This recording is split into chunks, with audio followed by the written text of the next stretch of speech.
This is African American History is American History. Welcome. I'm your host, Harlan Kearsley. This program's goal is to foster understanding, promote discussion, and expand knowledge through stories of historical events, bios of unsung heroes, as well as timely and relevant news stories which, hopefully, will paint a vivid picture of the effects of segregation, discrimination, and bigotry on the lives of both blacks and whites. Comparisons will be made between the many racially fractured periods of American history and what's going on right now. Sarah Rector was born on March 3rd, 1902, near the all-black town of Taft, Oklahoma, on what was then known as Indian Territory. At the age of only 11, Sarah Rector became an oil baron. By the age of 12, she was getting marriage proposals on a daily basis from men both black and white. Sarah Rector became so wealthy that the Oklahoma legislature actually declared her to be, wait for it, a white person. White newspapers, both domestic and international, began referring to her as the richest colored girl in the world. This is her story. It's funny. Lately, I've been thinking a lot about my life before I came into all this money. I learned over the years that money will make you rich and comfortable, but it still won't make you free, especially if you're black. My parents were both born in 1881, Joseph and Rose Rector. They were both African descendants of Creek Indians, and both of their fathers fought with the Union Army during the Civil War. I had 6 brothers and sisters: Roy, Rosa, Lily, Rebecca, Joe Jr., and Lou.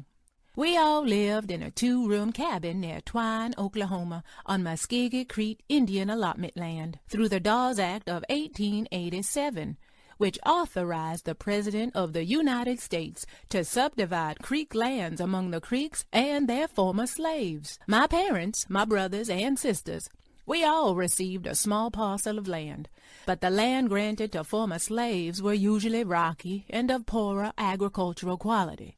The more fertile land was reserved for white settlers. My allotment of 160 acres was valued at $556.50. To say we were poor would be an understatement. In order to make enough money to pay the $30 annual property tax, my father leased my allotment to the Standard Oil Company. That was in February of 1911. By 1913, they hired an independent oil driller, B.B. Jones, to drill wells on the property, and he produced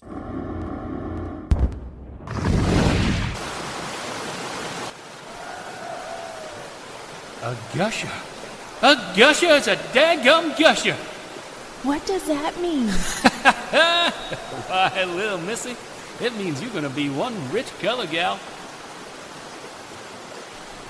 That one well produced 2,500 barrels of oil a day, and at 11 years old, I started receiving a daily income of $300. And remember, this was 1913, so in today's dollars, that would be over $7,000. The other wells on my property were just as productive, and by my 12th birthday, I was receiving royalties of $11,567. Again, that would be just over $284,000 in today's money. The news about my newfound wealth seemed to spread worldwide. I was receiving requests for newspaper interviews, banks were lining up to beg me to trust my money with them, and people I didn't even know were asking me for loans. I even received marriage proposals from 4 white men from Germany. Kansas City Star. Oil made pickaninny rich. An Oklahoma girl with $15,000 a month gets many marriage proposals. 4 white men from Germany want to marry the Negro child that they might share her fortune. Apparently to them, My being black and only 12 years old took a back seat to my being incredibly rich. As I was underage, my parents were my legal guardians and handled my financial affairs. That is, until I struck it rich. We quickly found out that there was a law at the time that required all full-blooded Indians, black adults, and children who were citizens of the Indian Territory to be assigned a white guardian. Funny, this law only applied to those Indians and blacks that came into a significant sum of money. Standard Oil put pressure on my father to hand his guardianship over to a local white resident named T.J. Porter. The Ottumwa Tri-Weekly Courier. The 12-year-old Negro girl is under sympathetic guardianship. J.T. Porter promises the girl will receive the best education of which she is capable. We were assured that he was a well-respected man, with only my best interest in mind. At least, that's what we were told. The first thing T.J. Porter did was contact the Oklahoma legislature to have me declared a legal white person. That way, I would be allowed to travel in first-class accommodations as was befitting my newfound wealth and position. As word spread of my wealth, I was making headlines around the world. But the truth was, J.T. Porter was robbing me blind. But I had no idea my estate was being mismanaged, or that I wasn't living or dressed in the style of a woman with my wealth.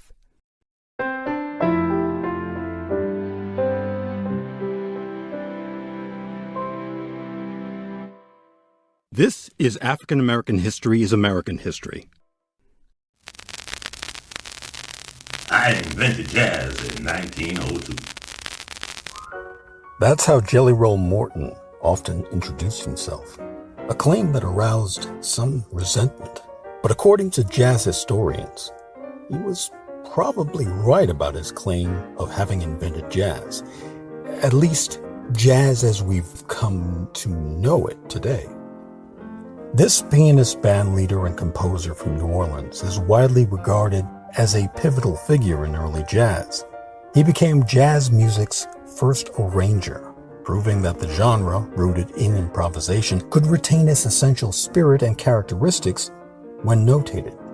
His composition, Jelly Roll Blues, published in 1915, was the very first published jazz composition.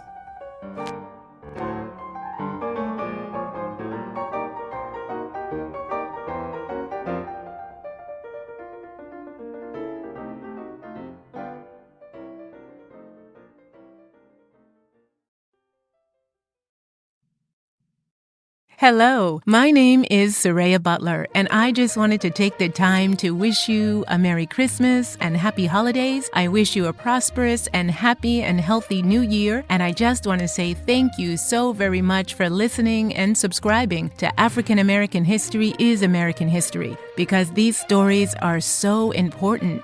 I am so glad that I am helping to bring them to life and I get to share them with you. So please continue to watch and spread the word. African American History is American History. Hey there, this is Crystal Williamson. Merry Christmas, Joyeux Noël, Happy New Year. Thank you so much for listening to African American History is American History. You know, African American History is American History because it is.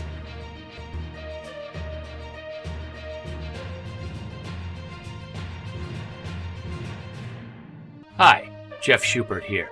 Thank you all for listening to African American History is American History. And here's to a happy and safe holiday season. See you all next year.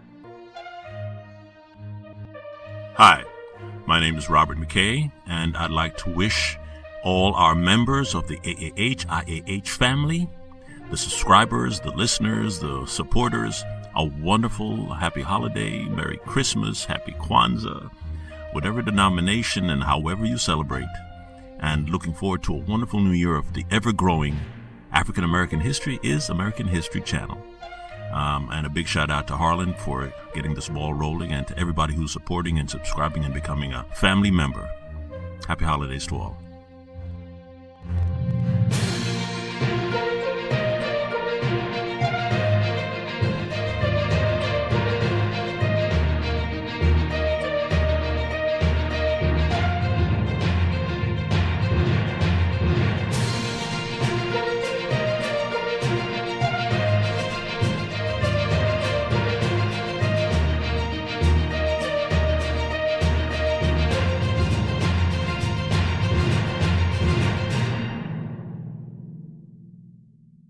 I'm Harlan Kearsley, and on behalf of everyone here at African American History is American History, thank you for listening. And if you haven't done so, please subscribe. As always, it's free, and once you do, you'll be notified as soon as new episodes are posted. Thanks again, and here's hoping for a safe and prosperous new year.